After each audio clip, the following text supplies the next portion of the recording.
Sir, good morning, sir.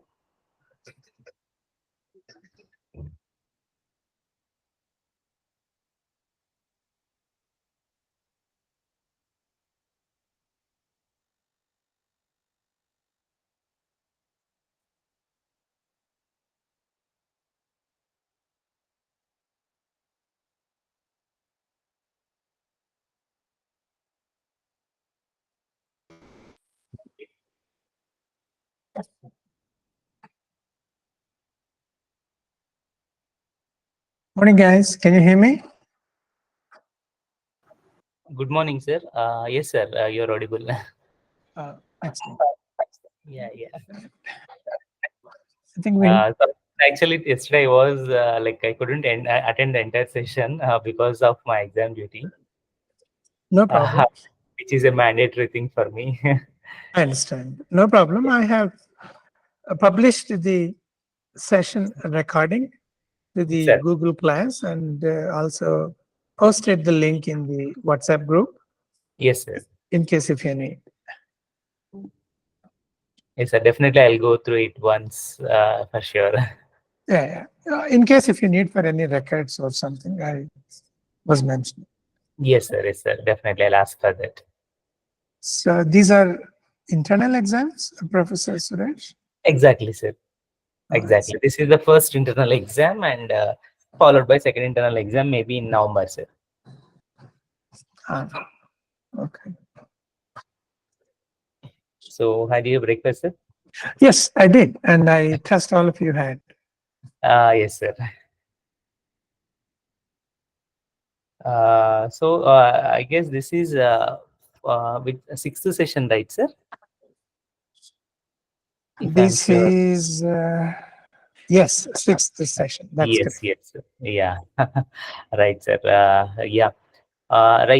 So according to the syllabus, these students, like from now onwards, they'll be studying the ML concepts, machine learning concepts. I see. So till now they had only the basics of Python and how they are going to work with this data frames and all those things, Mhm. and libraries like Pandas, NumPy, and others. Oh, okay. So maybe from the third unit, they have this kind of what I can say basics of ML, and from here they may I think it will be a bit easy for them to follow the concepts. Sure. Uh, sure, absolutely. I appreciate that. And the approach that I have taken as well so far is to explain everything, even the basics and the purpose and then the background. So Yes, sir. hopefully that should have helped them to get a sense of, the fundamentals behind the algorithm and the purpose of the algorithm that we've Correct. discussed so far. Correct, sir. Correct.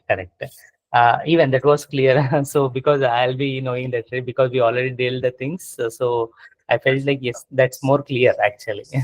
Sure, appreciate that. Yes, We sir. have only 6 members, I believe. Yes, sir. I'm just sending the reminder message, sir. Right. Vishnu, you also please inform your friends to join immediately, Vishnu. Yes, thanks. I have it. Okay, thank you. So, Vishnu, you are in core computers or AIML? Sir, I'm in AAM. Fifth set. 50 cents, sorry, sir. So, Vishnu is one of the active students, sir. Who Yes, will be I could see. taking the things. Yeah, it's taking the things seriously, like on time and very responsible. Absolutely, I see. I think only the responses to my questions From only from Vishnu. him so far. Yes, sir. Yes, sir. Yes. Even we have few other students too, but maybe I guess they are having a sort of inhibition in speaking or something else. Definitely, I used to ask them like you should not be like that, because once they enter into the software industry, definitely they may have to present the things, they may have to carry many leads and etc. Absolutely. So they have to work in a team. Most important is they have to work in the team where they are supposed to communicate with each and everyone. Absolutely. Apart from all of that, whether today's industry or business mandates someone to speak up, but today's society as such, the current generation, be it in the business, be it in the society, these are all Generation Z or Z or Gen Alphas. They're Yes, sir. all completely expressing. Unless you express openly and candidly your reasonable questions or the ideas or the thoughts, it's going to become difficult even for a simple, normal living in the society, particularly if you are into business, if you are into tech. It becomes pretty much hard to survive. And that is the reason I'm trying to encourage ask questions, and there isn't any stupid question, particularly when we are learning, in a school. School, when I say an engineering college as well is a school, right? So it is super important that we ask questions. I know it's a little difficult to ask questions in a setup of around 150 students, but and that's where I'm trying to challenge, ask questions. You may start with simple questions, but slowly, and it's like a training, machine learning training, right? Your mind starts thinking, is this simple question? Is this complex question? I should ask a difficult question. You're absolutely right. I think it needs encouragement. And even to survive in today's world, we have to express, particularly in learning, to ask questions, Professor Suresh.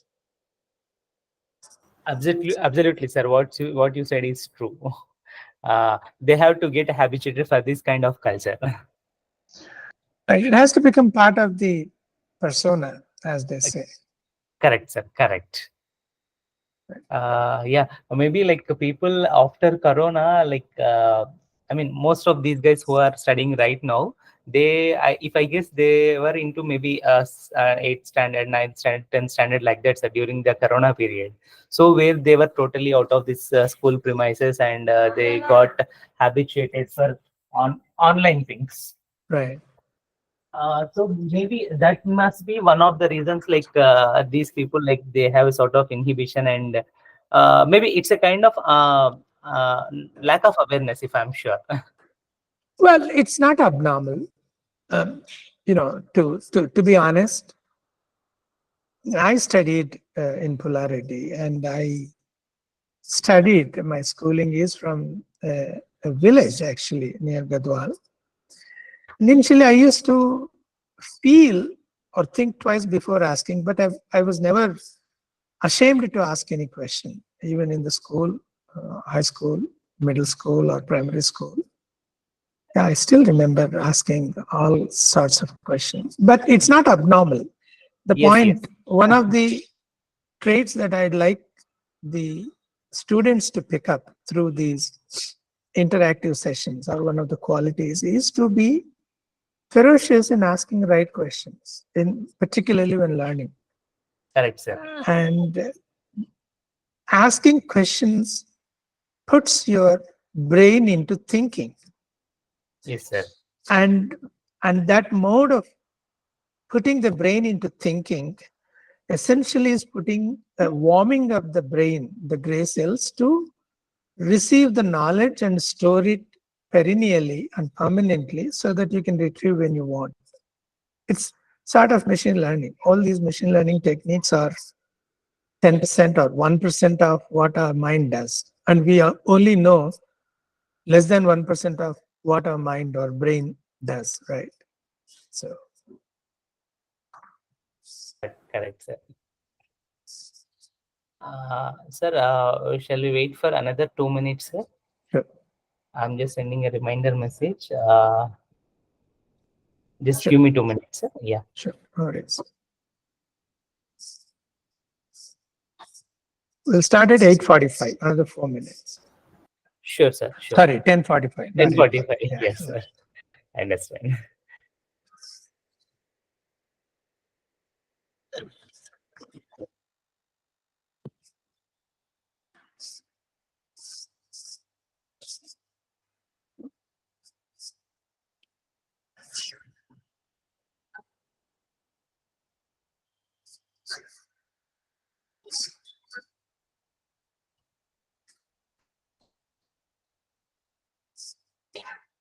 So meanwhile, there are how many now?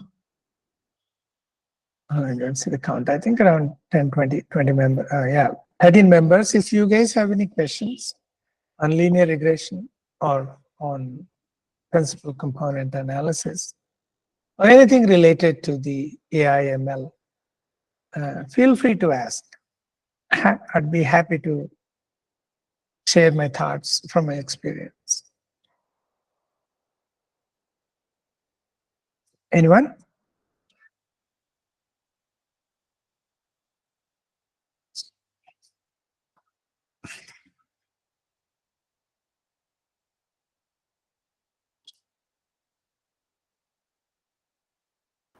So anyone, if you have any doubt or maybe some, if you need any clarification regarding this topic, you may ask sir. So sir is having 3 more minutes to answer your queries. Right. All of you guys can hear me and Professor Suresh, right, ladies and gentlemen?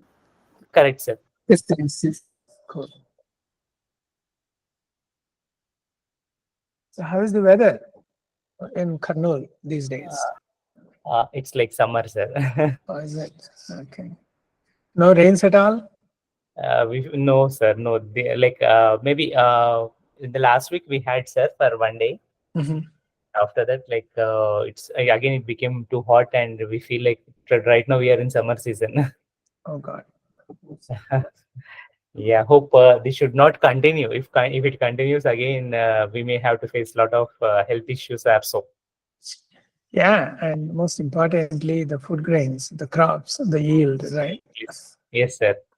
If there is no water, definitely there will be no cultivation. Yeah, the yield is going to go phenomenally down and the prices go up and all Yes, that. sir. Yes, sir. Yes, sir. So do you have fields here, sir? I mean, at your native? Yes, I do have. It's Oh, next to Gadwal. okay, It's a village called Yerrapalli. sir. I do have my ancestral properties around 30 acres, and I've been kind of sprucing them up. Recently, I have dug up a bore in one of the 6 acres bit, Okay. and also I've done the fencing. The lands have become more valuable these days in Telangana, particularly in my district.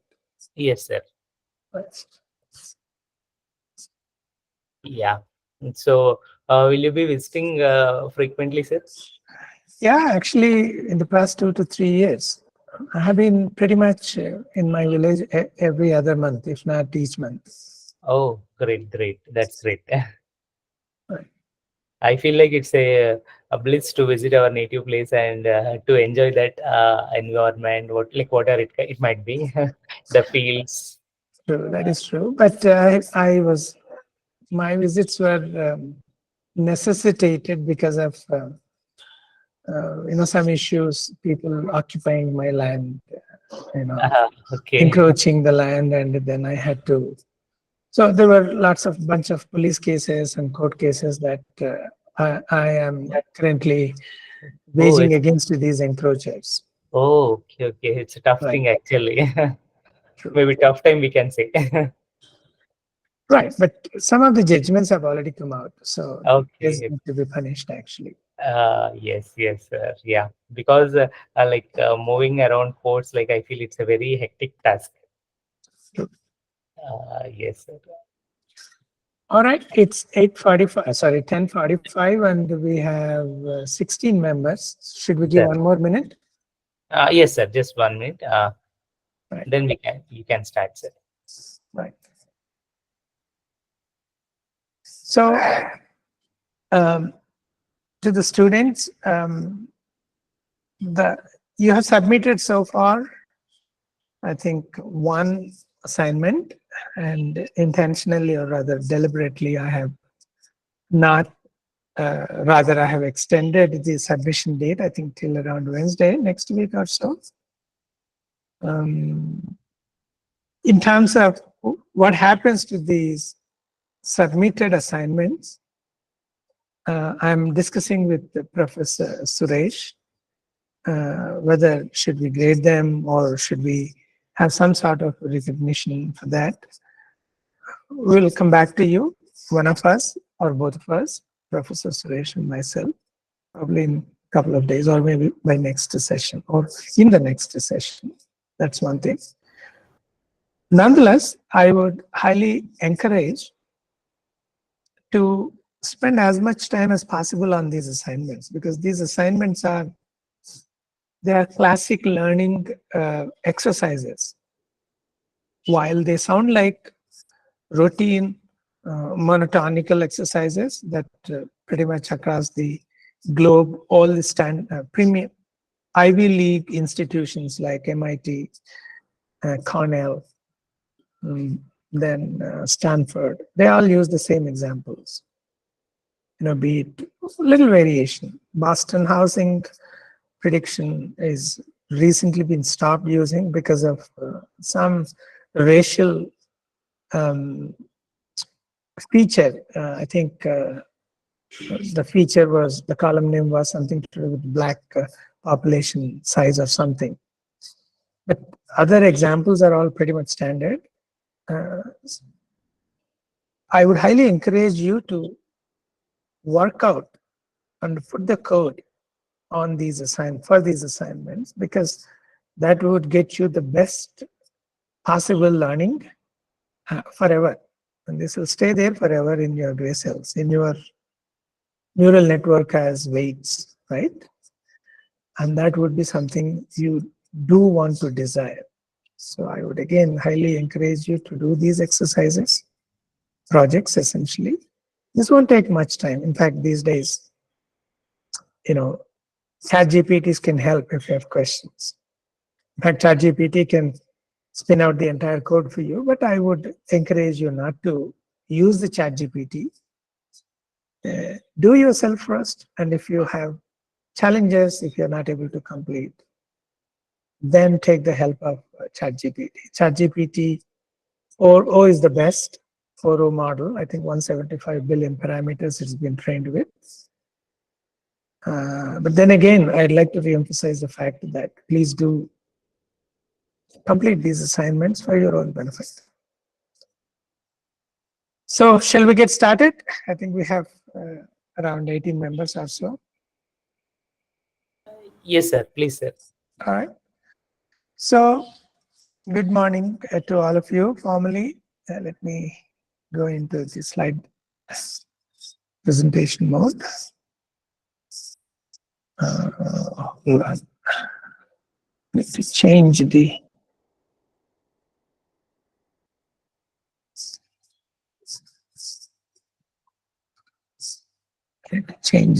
screens. I have 3 screens.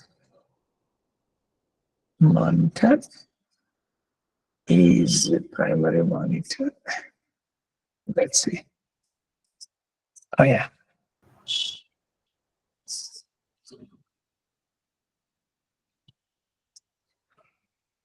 All right. I believe you guys are able to see, and I think I can write as well. All right. Yes, sir. Right. All right. So, morning again, girls and boys. Today is going to be pretty much, or rather, yesterday we covered pretty much the linear regression overview as a model and math behind it. We also spent time understanding the project, which is Boston housing value prediction or house value prediction. I intend to spend more time in going through the code today and line by line and answering any questions you may have, be it on the algorithm or on the code. But before I do that, I would like to kind of recap the linear regression model and then the math that we went through yesterday. So I believe that works. So in case if you want me to cover something else or address something else within the same topic, please do let me know. All right, so let's quickly recap the model. So essentially, linear regression is to regress through lots of data and find some sort of mathematical equation to predict a scalar value, single value. Scalar means one value based on multiple other independent variables or features or regressors. Regressor is the technical term for the model, right? Which is essentially applicable when the data distribution is linear, when it is not non-linear, right? And we also saw what is linear, what is non-linear. So these are all things that come from our practical life, right? We talked about those examples as well. Thinking linearly. Anything discrete is not linear. Anything continuous and with some sort of constant rate of change is linear, right? Or it can be rate of change could be non-constant. It could be a square, in which case it's a smooth function. So linear regression is applicable where such linear patterns of the data are hidden or latent in the data distribution. And that, if available to machine or to us, then we can build a mathematical model to predict the values in the future for unforeseen outputs based on the regressors. Right? And we went through linear, nonlinear curves. We also talked about the various aspects of the plots of linear regression, the data points, the line of regression, and independent variables, dependent variables, particularly in this case, even though it says independent variables, it's essentially, we saw only 2D, two-dimensional plot. Here it says independent variables and then,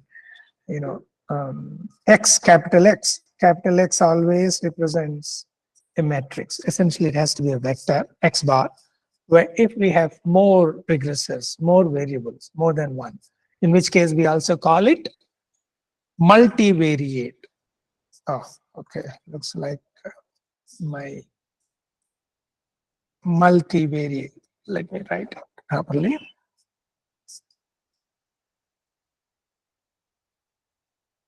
I think it's not normalized. We'll see later. Right. So linear regression essentially is a statistical method. It builds a mathematical relation, formulaic, right? Say anything if becomes routine, then it has become formulaic. For example, these days, big budget movies, huge expenses, huge settings. We all call them, it's like, it's based on the commercial formula. What is the commercial formula? Bunch of fights, bunch of songs, one club song, and then some climax, and stuff like that. So these are all various aspects or regressors that people use, but assign different values, right? Or different lengths of dances or the songs or the fights, etc. So building a relationship between these regressors and to the output that we want to predict is essentially what the linear regression is all about. What we are predicting also is called a target variable, right? And this can be applied to multiple instances. We saw, housing prices. We are still working on the housing prices as one of the projects that we're building. Right? So it could be based on if the target variable is based on one independent variable, we call it univariate, and if it is a function of multiple independent variables or regressors, we call the model as multivariate regression, right? World is not univariate. There's no single view. So univariate essentially can be translated philosophically or in metaphysics to what you or I think, right? Independently think is right. But world is not that. World has billions of people and each person has his own view about the same thing. If you show them a pen or anything, each person may have a different view of that, a different value of that. The same way, building a mathematical formula to predict something also has to be taking into account various aspects, various regressors into account to predict the value. That's where essentially the multiple views, multivariate regression comes into picture. Right? We also explained about what are the regressors in the context of Boston. This is actually Boston housing first 5 rows. And then we also talked about the target variable, which is median house value, this part, right? And we went through various features, crime rate, which zone it is in terms of the levels of square footage, and whether is it near to the industrial hub, whether is it riverfront, Charles Riverfront, Riviera, French call them, right? The houses that are on the side facing the river. It's called Riviera. In fact, Riviera has a significant contribution towards the French Revolution, I believe. And then whether it is exposed to any nitric oxide concentration, again, the industrial dwellings, etc. So various features. So all of these features can be considered as a univariate, or rather multivariate model, and that can be for each row, each house, row 0, row 1, 2, 3 that you see here. Let me use my mouse, that's better, right? Laser pointer, yeah. So these rows that you see, these are all the various columns and features, and they can be represented for each row as a vector, regressor vector. This vector would represent the values of each column. So if we have to write the X bar for 0th or the first row in this table, would anybody like to read out the X1, X2 values for row 0? Students? So X1 0.00632, sir. Yes, absolutely. X2 18, 2.310. And The last X12 would be what? X12 would be 3.9690. Sorry, 396.90. Absolutely. Right. And the target value, which is Y bar, for the row 0 would be what value? 24.0. Absolutely. So that's also called a label. So when the input has, now let me use the pen. When the input has, just a second. Okay, I can use this. Pointer, erase all. Okay. When the input vector contains these components, which are x1 to x13, the y, which is the inferred value or the predicted value or the dependent value or the response or the target or the label. These are all the terminologies that are used even in the business industry for the predicted value in the job, on the job, to build the models in your product, is 24. And you train. So when 24 is the value, when x1 to x14 are these values, based on various rows, which I think 308 in this case, 506 rows, which means we have 506 data points. Each point is a multivariate vector here, or 506 vectors of training data, 506 values of label data for each of that vector. And then we build the learning, or we essentially derive the coefficients. Those coefficients are called what? Regression coefficients, right? We also looked at the visual representation of the regression, and we've understood what are the various elements of the linear regression, particularly in the context of training, the mathematical representation model of the linear regression. H0 to Hn or H13 are called regression coefficients, or also called weights. And then X1 to X14 are, obviously, these are regressors, regressor values for that particular training sample or data point. And then epsilon k, this one, epsilon k is the model error. And H01, it's a convenience that we are splitting, or we are representing bias separately, model error separately, but in computations using Python or any other machine learning models, algorithms, these two are combined as a simple y or x intercept, or the combination of both of them. It's an intercept, right? And we looked at the mathematical representation using vectors and matrices, or rather metrics. And then we looked at the approach in solving for the coefficients, which is driven by optimization. Optimization, it's also called concave optimization. Must have learned this. All of us learned about functions and concave functions, convex functions, domain mapping.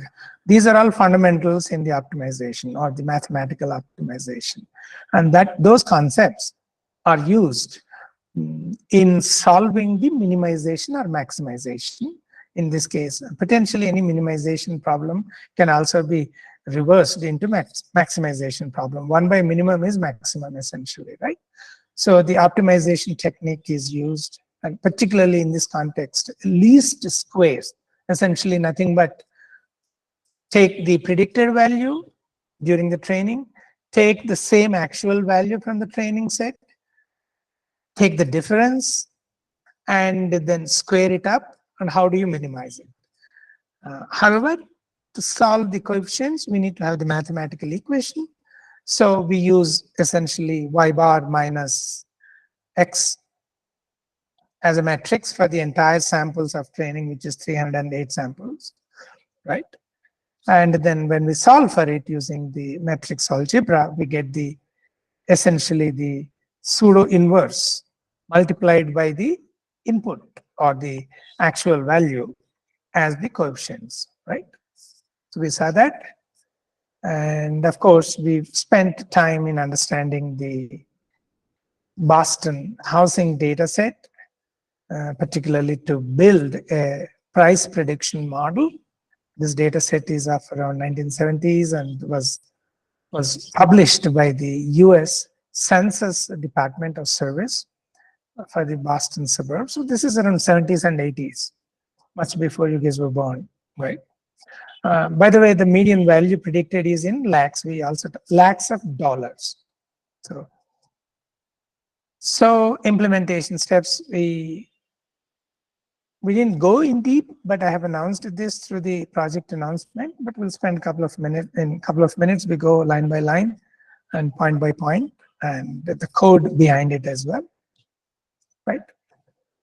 And I also spent some time trying to share with you guys my interpretation and my summary of various evaluation metrics, right? So remember, anything that you build creatively to solve a problem is not the end. Problem is solved. No one else solved, but you solved. But you have to measure how efficient is that what you have built to solve that problem, right? Be it first time, be it a revision to what somebody had solved. In general, not only in AI and ML, but in anything as an engineer, it is in our DNA to solve a problem, to see everything as a problem and solve them scientifically using tools and techniques as an engineer, right? Which are principally driven by mathematics. But like someone said, that can't be measured, can't be improved, right? This is essentially motto in quality of building any product.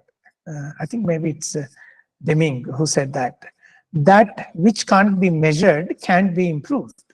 Only when you measure, for example, you're writing an exam, you wrote the internal, some of you last week, right, or this week. You score some 70, 80%, let's say. But unless you look at 70, 80%, then you wouldn't know how you want to do in the next exam. And when you see I have done 80%, and then I want to do better than 80% next time. So that desire creeps into the minds as a human, because we are all greedy in everything and anything. We want more, whatever it is. Fortunately, most of us are greedy on things that are rationally accepted. And engineers' mind as well is to improve, to be greedy to improve. And that happens only when you measure, be it your algorithm, be it your work, be it your marks. The same way for linear regression as well. You built a model in this slide, and you, based on that model, you have arrived at coefficients, and then you have a formula to predict. But is that the best? Is it efficient? Efficiency comes in terms of the accuracy, in terms of the time it takes to run, time it takes to train, etc., etc. So there are 4 to 5 metrics. So anything that you measure to benchmark something is usually called metric. So there are 5 metrics that I have given for the linear regression. One is the correlation score or coefficient of determination, square of the correlation, right, which we talked about, and then the mean square error. The rest 4 are related. They are all either error, which is the difference between predicted value, y hat, and then the actual value, y bar, right? Actually, y bar is a mean, but y bar as a vector. Yeah. So it has to be just the y because it is a scalar here. So that could be a mean square error. That could be a root mean squared error, or mean absolute error. So here we are taking the absolute value, right, mod, or it's a percentage, mean absolute percentage error. These are the metrics, right? And then we saw the demo, and of course we went through the question. So any questions on the model or on the algorithm before we jump into the code? Ladies and gentlemen, I have a minute before my Visual Studio comes up. Any questions, guys? Ma'am, that's good. It's either everything is so clear, which is highly unlikely, or nothing is clear. Also, again, highly unlikely, right? All right, let's go through the code.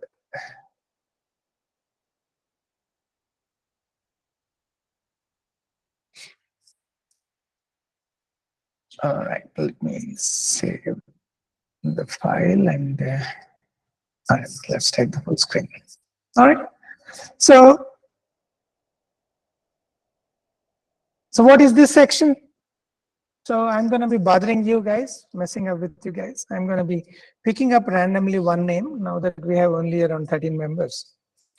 Probably I can ask, directed questions and shoot at you. I'll pick someone if no one is answering and ask questions. So what is this section, guys?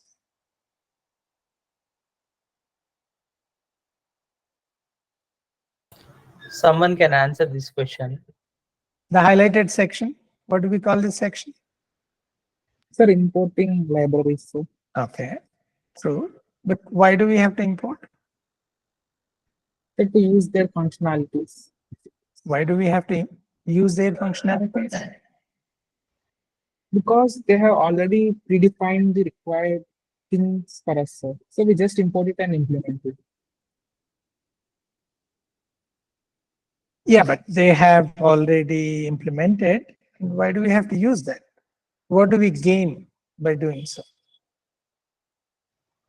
So less report, sir, less work and abstraction. Right. So this is something that all of you need to understand. Reusability, right? Had not someone coded these modules, these are all modular, software is modular, so that you can choose that's already built and reuse it so that you can save time, right? So it's also called something popularly in the industry, avoiding the reinvention of the wheel. I don't know if you heard about it. So what is the significance of the phrase reinvention of the wheel is the wheel is round. All of us know common sense, right? Of course, it's English. Whoever speaks English, even those doesn't speak English, when we say in their language a wheel, they know it's round. There's nothing to guess. But if somebody is spending a lot of time trying to see what is this wheel, is it round or not, is not meaningful. That's the reason the phrase reinvention of the wheel, right?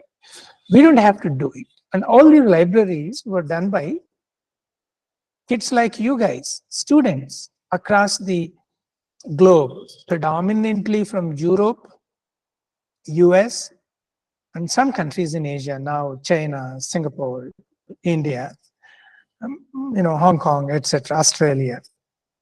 They have spent sizable time they were so passionate during their break time and built these, coded the linear regression and all associated necessary required steps as libraries that you can just simply import with one line import and just invoke that function.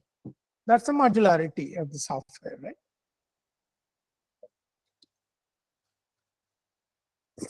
Hence, it helps us in cutting down the entire time, no reinvention of the wheel. Most importantly, since these are open source libraries and they are open for everyone.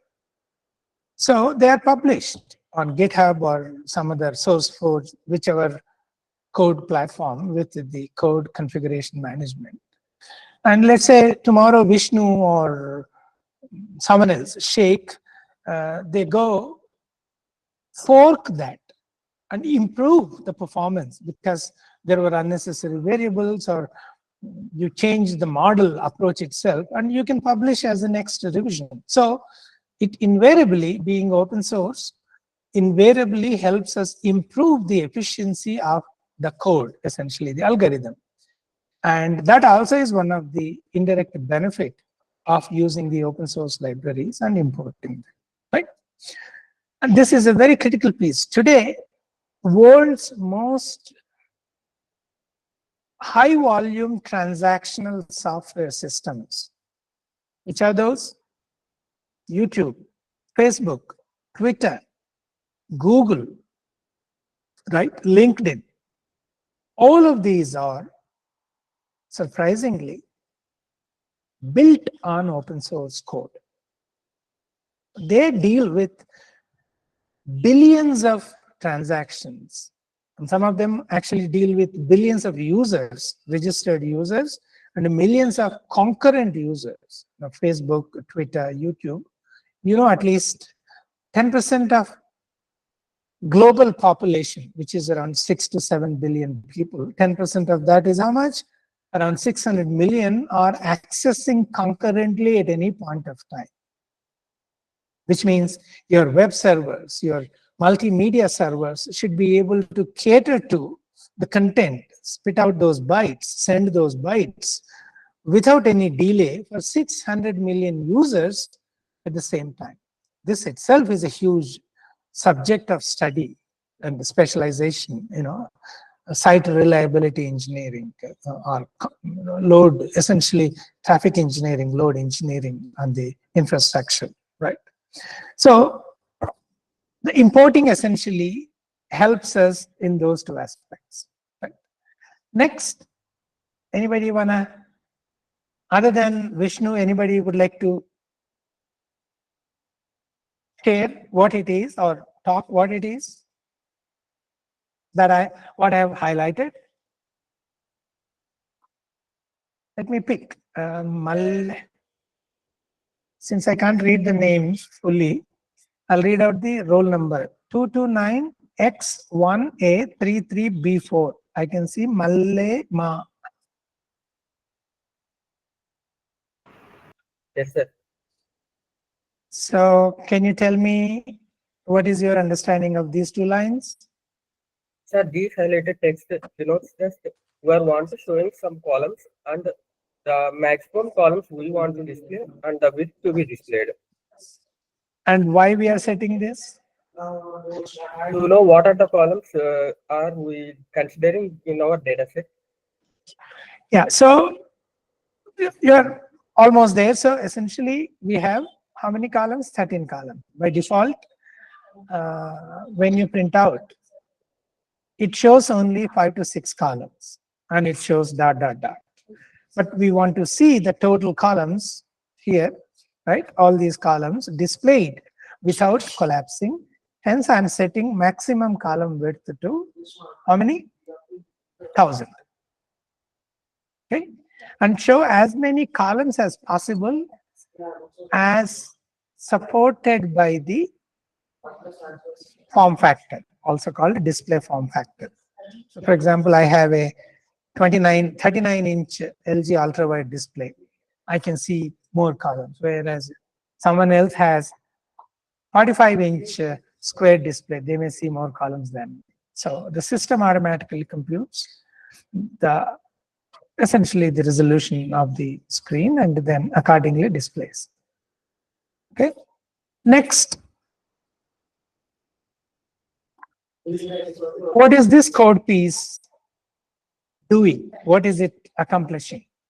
So 239X5A33E2 shake mo. Can you please share what you think these two lines are doing? Shake 239X5A33E2 roll number.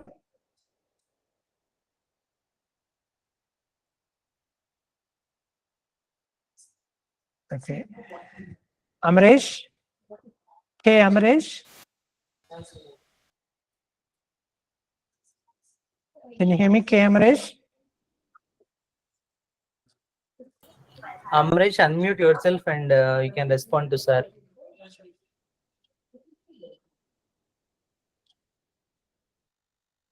All right. So I'm setting a variable with the name of a PNG, an image, which is this image. And why am I doing that?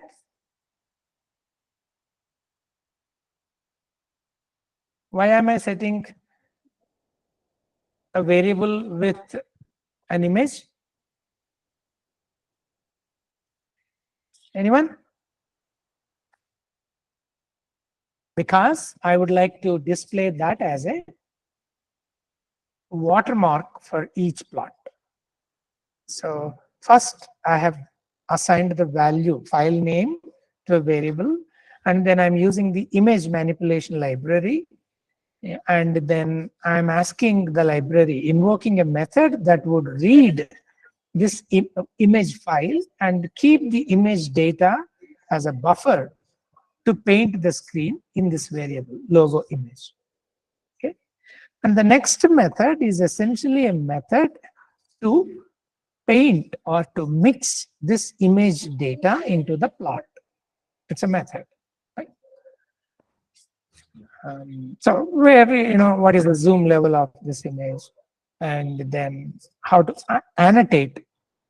Should we put this image horizontally or diagonally, vertically, etc. Those, metadata about the image. It's called metadata. So what is metadata? Can anyone share your understanding of the definition of metadata? So data about the data. Right, that's correct. But what is the significance? Why do we need, all we need is data. Why do we need data about data?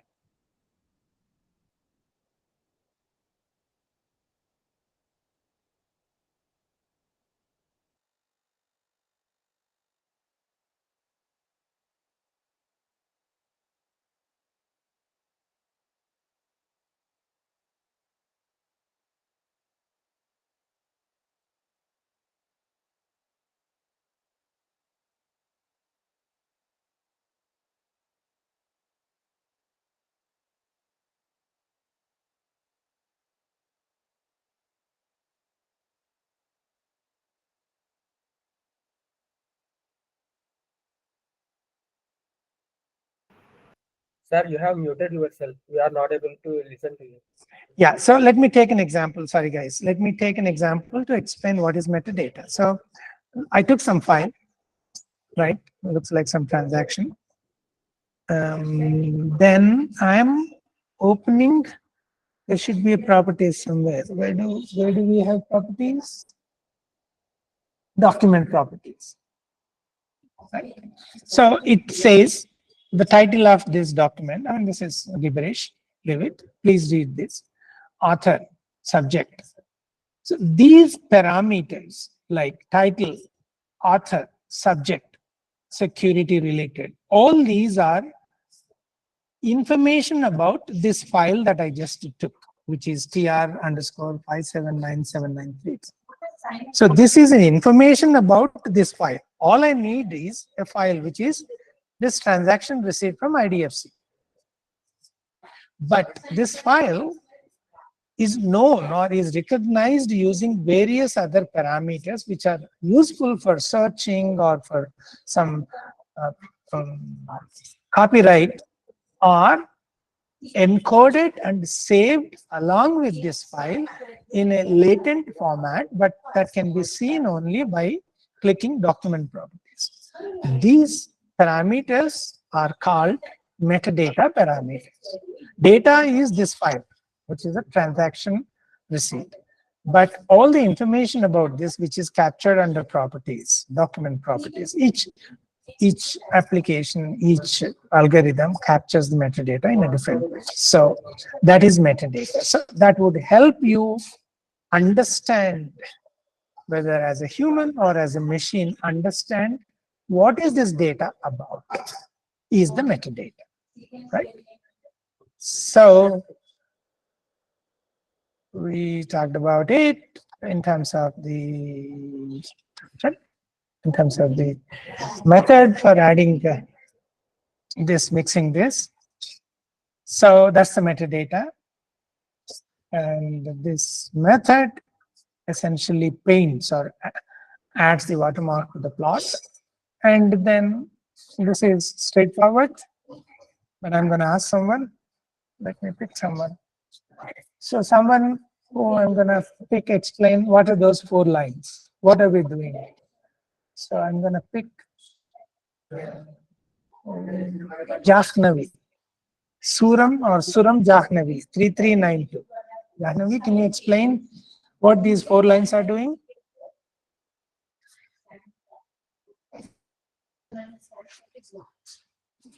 Jahnavi?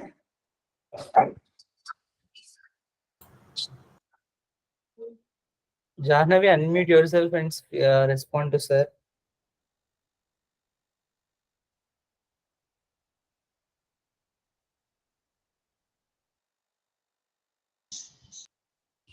Okay. So Darisi LO 229X1A 33A2. Darisi, can you explain what these 4 lines are? Yes, sir. It's loading CSV file to the data set to display. Right. And we are painting a little bit about, we are loading the Boston housing. And what is the CSV file? What does the CSV file contain? What data does it contain? So this is the data. This is the housing data, housing value data and its regressors. For around how many rows? 308, I think, right? Let's see, how many? 507. Absolutely. All right. All right, next. So what are we doing here with these two lines? Let me pick Vamsi, CSMB 3364. Why Vamsi? Can you explain what these 2 lines are doing here that I have highlighted? Vamsi?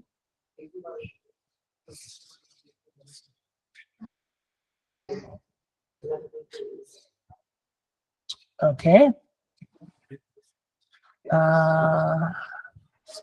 Adiri Pujari, is that Puja or Pujari? Can you explain?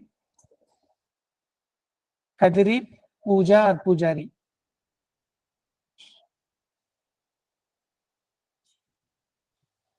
All right. Anyone want to explain?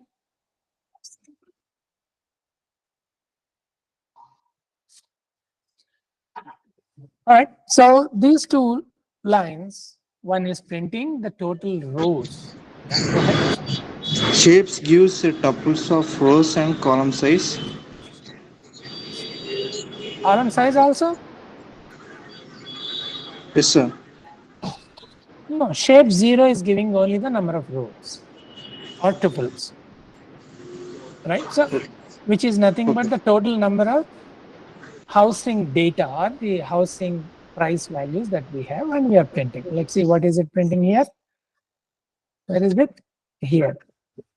What is it printing? Total data points or rows in the data set are 506. Thank you. Next, let's go a little faster.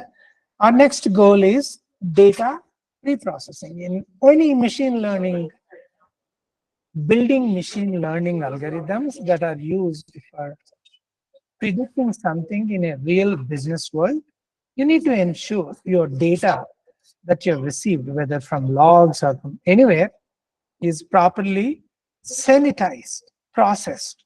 So that is super duper important. And that is, and you have to be remembering this forever. So that is what we're going to do. What are those steps? It's simple. But the day, it's like when you receive money from bank, you went to a bank to withdraw money, and you deposited the check or the payout slip, and then they paid you 1 lakh. Will you just simply take the cash and go home? Not really. You would actually validate by counting whether the denominations you got add up to 1 lakh. Whether these denominations that you've received, are they authentic or not? At least you do a sample test, right? The same way we have to process or pre-process or sanitize, do the activities of data sanitization before training our model. And that is what we're doing. The first step is whether, is there any value column missing? Are all columns there for all the rows? And that is what we're trying to do here. And we don't have to build the entire code. And these are part of the algorithms and models, right? That somebody else has, open source guy has built, somebody contributed, and we're using those. And that is what this piece of snippet of the code is. Is there something missing? If so, print it. If nothing is missing, nothing is missing. Print nothing is missing. Let's see. Columns in the data set we printed. I skipped it because this prints the columns that I have hard coded in there, but otherwise you can read also directly from the data frame, right? Of course, I missed this line, which is printing the 5 head, meaning the 5 rows of the data, right, of the data frame. And then there's no frame no missing value for any regressor in the 506 data tuples or rows. Right? Next, so this is more important for a data scientist. A data scientist is a scientist who is trying to find patterns, hidden patterns in the data that can be useful for some business decision making. Right? So, but before learning or identifying or pulling out or culling out the pattern, the data scientist would like to explore, as we discussed yesterday. What's the mean, what's the variance, what's the histogram, blah, blah, blah. There are various analysis mechanisms, metrics, visualizations that a data scientist would look at. And here I'm using only a histogram, which is simple for linear regression. How many values are repeated? The same value is repeated how many times for each regressor? A simple metric that says if a value is repeated many more times than any other value, that looks like highly predictable value or highly expected value for that regressor. So it's as simple as that, right? So here there's a simple one method that I've coded. And by the way, to save time, some of this code piece, I've just asked ChatGPT to spin out the code. And I've used it as is, some of the code snippets to save the time, right? And this method is something that I asked the ChatGPT by giving it the data set, and it spit out this code, and I've used it, right? So essentially, you take the data frame and the number of columns as formal parameters, and for each column, you plot it onto you display it, you render that data onto the column, and then you set a title, and then if there is no value, you drop it, and this is color, sky, all that you can go through the Python library. Essentially various metadata parameters of plotting a point, plotting a value, which is a point, right? And then set the title here, and then set the x-axis label. Essentially, what value is this for this point on x-axis, and then set the title for the, actually column name we have received as a formal parameter. So we are setting the column name on x-axis and frequency on the y-axis, which is the histogram. And then we are adding the watermark and we are showing it, right? And then we are also getting the total number of independent columns. This is the format to get all the columns, right? Excluding the target value, right? And then we are plotting the histogram for each column. So this is run repeatedly for all the columns. So for crime, zone, industry, Charles River, nitrogen oxide, age, distribution or density, tax, some ratio, PT ratio, etc., etc. Right? And then I'm also trying to build a correlation. We saw what is correlation. Correlation is between two variables, how they are changing. Are they changing in the same direction? Are they changing in the opposite direction? Are they not at all related for the change? 1, -1, or 1, 0, -1, right? So as you can see, we have 13 parameters or 12 parameters. How many? 1, 2, 3, 4, 5, 6, 7, 8, 9, 10, 11, 12, 13, I think, right? So, and each 13 are plotted against the same 13. Then you can see it's a sort of diagonal matrix. It'll be 1 for each. Crime versus crime correlation is 1 because it's the same parameter, right? So when let me ask you a teasing question, which is the fundamental model used in ChatGPT algorithm, right? Here, see these red colored squares, which is correlation of crime versus crime itself. Then we call it correlation, right? When you compare, you correlate a variable against itself, but with its previous values, what do you call that relationship? Here we are correlating with the same values at that instant. So when you compare a value of a variable with its previous values, it's called auto-regression or auto-regressive. Because, again, it goes back to, what is that probability guy, Markov, right? Markov chains and Markov state, Markov philosophy that I think I talked about it in one of my sessions. Markov hypothesized that the future value of any event or any variable can only depend on the present values, but not on the past values. Essentially, it's called a single state. It's a finite state machine. Some of you might have studied the switching automata book or subject. I think the best book was Rick Ohavey, written by Regression guy or somebody. I think I read that during my engineering, where the current state is a function of the previous state. It's a finite state machine concept, or it could be a function of previous states, not only the last previous, but multiple previous states, right? So the auto regression is essentially what is the next word that ChatGPT has to predict. If you have given 10 words, if you know, it keeps predicting a word at a time. And that word at a time is predicted based on the previous sentence. These regression, correlation, auto-regression are very key fundamentals for you to have a real 100% clarity. If you are thinking of doing something with AI/ML algorithms, particularly generative GPTs, generative pre-trained models, these are all auto-regressive models, right? I thought I'd kind of give you guys, a forewarning or a warning forward, right?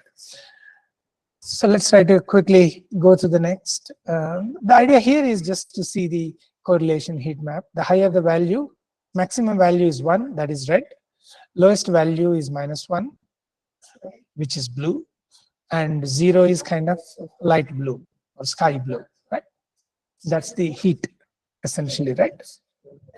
Just to see how they are other variables. You can see that which are in the opposite direction. Anything B, blue, light blue or dark blue, are kind of, they are changing in the opposite direction. Anything non-blue but red, or some shade of red, they are going in the same direction, right?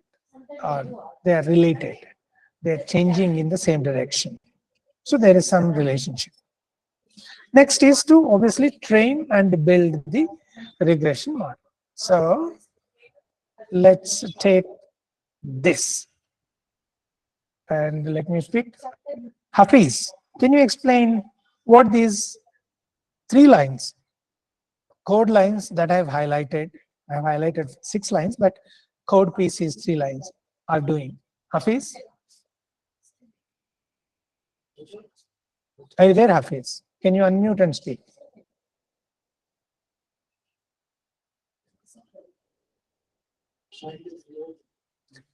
Illuri Varaprasad, can you unmute and say what these 3 lines are doing?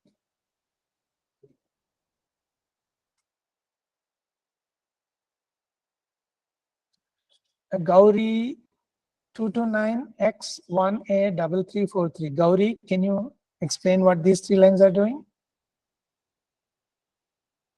Can you unmute first?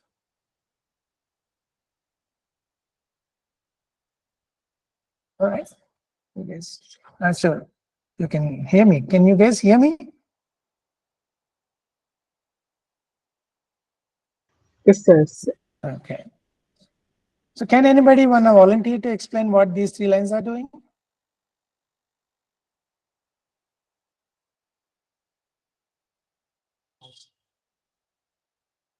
None? All right, I'll explain. So essentially, these 3 lines are simple, and the comment itself says, at least you guys could have read out the comment that is written there. It's picking up or identifying the columns, regressives, which is X. X is regressive, input, right? Y is output, label. Right? So it's taking input and output, and then print. And the next important step is standardizing the data. Why do we have to standardize? Anyone remembers? Normalization, standardization, to center the data so that all the data, some variables would be in lakhs, some variable values would be in decimals, fractions. By centering them, we are reducing their variance and bringing to unit. Essentially, it's a standard normal distribution, Gaussian distribution, kind of bringing it to a standardized standard normal distribution, centering with mean 0 and variance 1, right? And that's what the standardizing means here. So you deduct the mean, you compute the mean, deduct the mean, and then divide by variance, sigma square. That's how you standardize the data. And all this is done by with one column, or rather one line, right? Fit transform. And then you train. While training here, you split the data. So this is something that I haven't spent sizable time. So when you have a data set, and if you're training, it is standard practice, and I think we did talk about it. That majority of that is meant for training, because you don't want to train the entire data and predict from the same trained data. Then your prediction would be 100%. It's also called overfitting, right? We talked about overfitting and underfitting tangentially, right? So you split the data into 80% or 70% into training, 30% or 20% into testing. That's what we're doing here. We are splitting 0.2 here is test size is 0.2. So it's 0.2 out of 1, 20%, right? Random state essentially means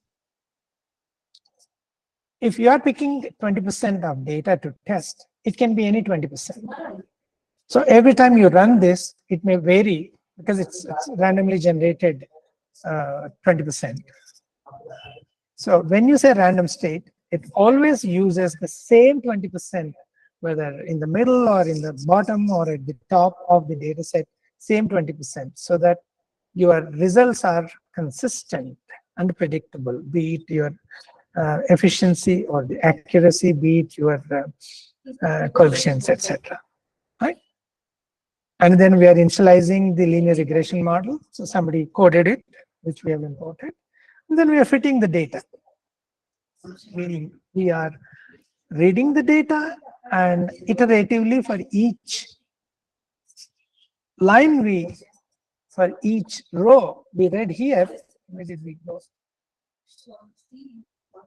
From the training, we are iteratively computing the coefficients, or taking the entire matrix of 506 multiplied by 14 columns, and then deriving the pseudo inverse or the H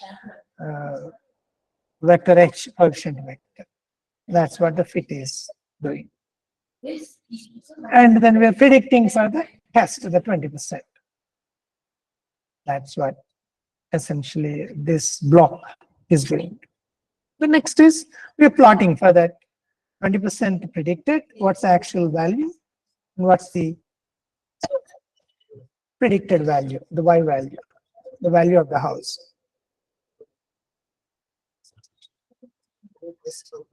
But before that, we kind of the sorting based on the index 0 to 1. It's a serial number, both the test as well as the predicted. And then we are plotting onto a picture. So I'm not going in deep into this code, but if you guys want, we can go through. But these are standard, straightforward. How do you plot? What do you add to the plot in Python, right? So you define the figure size, number of pixels or number of cells, and then you initialize the plot with what is the line width, what's the color, and then the labels, both for all the labels that you're using. For example, we are using so many labels and legends, etc. Right? We're setting those for actual and predicted, and then on the x axis we're using the index because that's the house number essentially, and the price on the y axis, and then the tagging, and then we're adding the legend.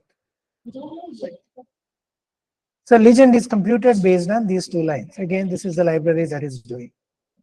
So for actual value, we said here green, and red is the predicted value. So when we set this, and this library has implemented function legend, reading from here and adding a square towards the selected location. By default, it puts on top right, and then putting the color with a line, whatever line it is using, curve it is using to plot. Here for green, it's a solid line. For red, it is a dotted line, right? Broken line, and then paints paints it or renders it towards the top right corner. Okay. And then we are adding the GPREC on IPL, see, applied AIML industry projects library image that I've created as a watermark background. So this is something interesting you guys should know. How is it that this image is seen as, the watermark image is seen as behind the curve? So this order, the visual depth, is called Z order. Z in the graphic engineering, the screen graphic engineering, right? Graphic display. So Z order is set. What you see at the top, on the top of everything, is called Z order 0. Anything behind is more than 0. So the highest value of Z order is set to the watermark. Somewhere it should have set. When you say watermark, it automatically, let's say alpha is 0.25, that is your transparency, zoom, logo, image, and it annotates image box, frame false, X coordinate, blah, blah, blah, blah, blah, and it adds. So it sets the Z order to more than 0, hence it goes to behind. Right? It's like selecting send to back in your PowerPoint if you're preparing a PowerPoint presentation. And then we are evaluating the performance or the metrics of the model. So we talked about all these 5 metrics: the R square score, the coefficient score of the correlation, then the mean squared error, and then the root mean squared error. All these are available from the libraries that we have imported. Which library we have imported for this? Let's see. It's important that we should see. I think it's you can see here it's a separate library. It's part of the sklearn, scikit-learn, and within that package, it's a metrics library or the module, which has sub-modules: mean squared error, R2 square or R square score, and then the mean absolute error, etc. Right? So let's go back. Right? We saw that. And square, and then the mean absolute percentage error. We saw the formula. So you have, by the way, I have uploaded the session deck, which I presented yesterday already, to the Google Classroom, and we print out those values. Right? And then, this, I'm just printing out the coefficients that we have derived, and then creating a PDF. A PDF was created actually, which is what I fixed that issue yesterday. I was not able to create a PDF. I think there was some dependencies that I did not install. Right. So when you run that line, you will get this PDF. So that's about the code. Any questions, ladies and gentlemen?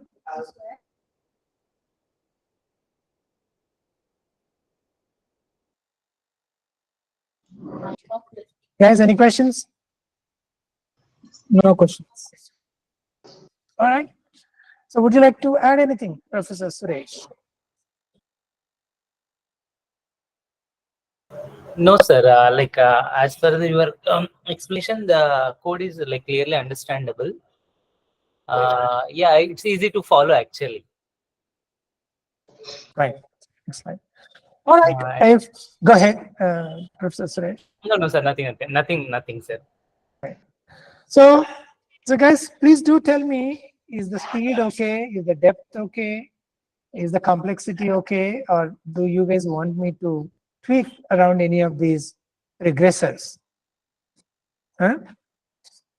Honestly, tell me, guys.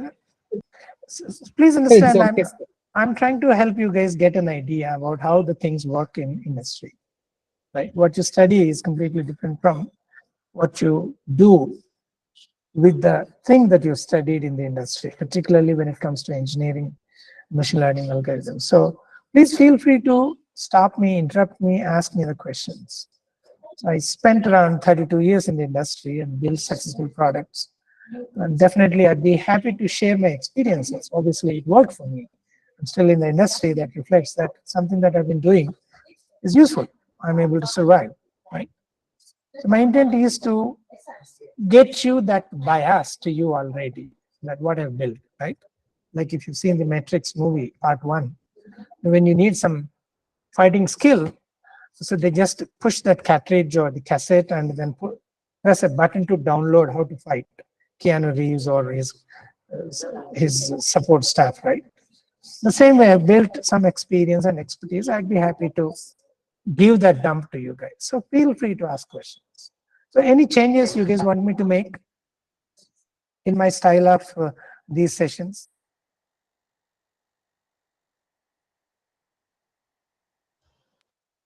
Is it too If fast? someone can respond, whether if you want any change or if you want Sar to be a bit slow or to be like whether he can be a bit fast, so you can convey that.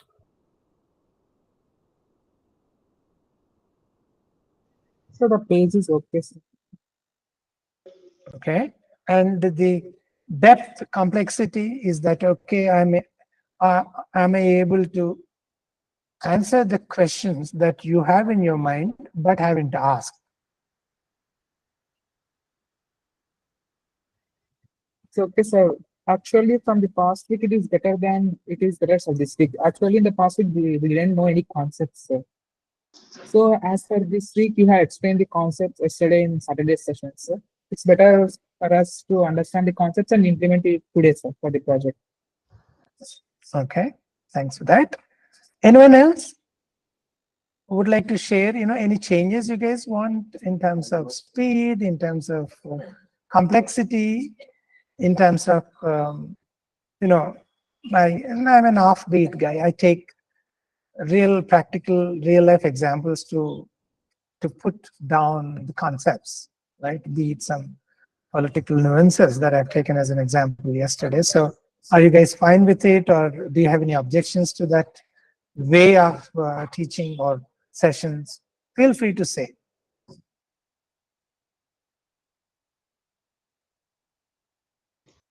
Right. So Mandara, is it that Mandara 229X1A3352 roll number? Are you okay? Do you want any change in my style or complexity or speed? Can you please speak? Unmute and speak. 229X1A3352. I see as Mandara and the rest I don't see.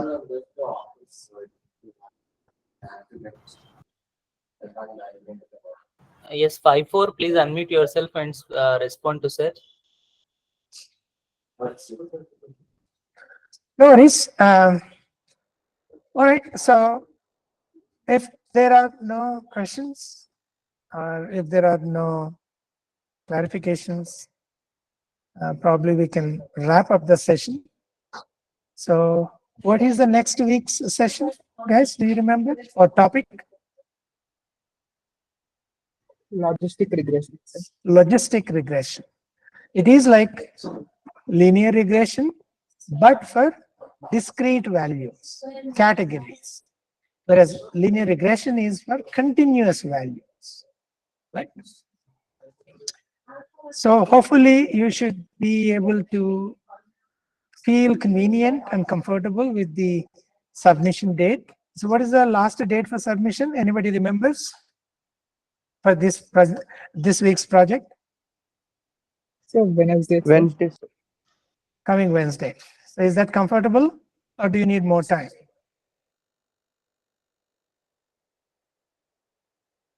Yes, sir. Okay. All right. If there are no further questions, please spend some time looking at logistic regression. And particularly something that you do not want a misunderstanding is what the heck is a sigmoid function? Though it may not be directly related, but essentially it is one of the critical pieces when you are predicting something that is discrete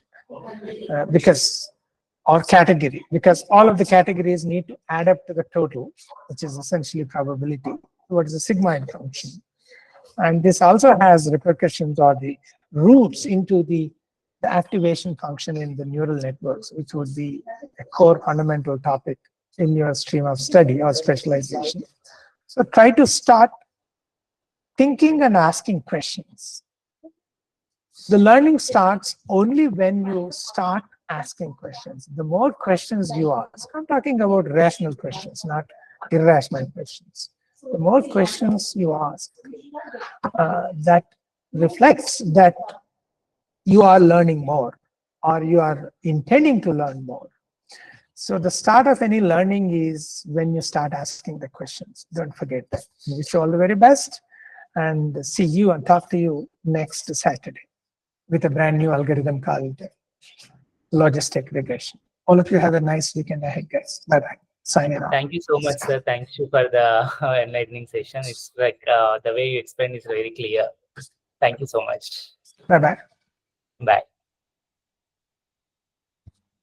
This is the nice feedback I said. I will talk to you.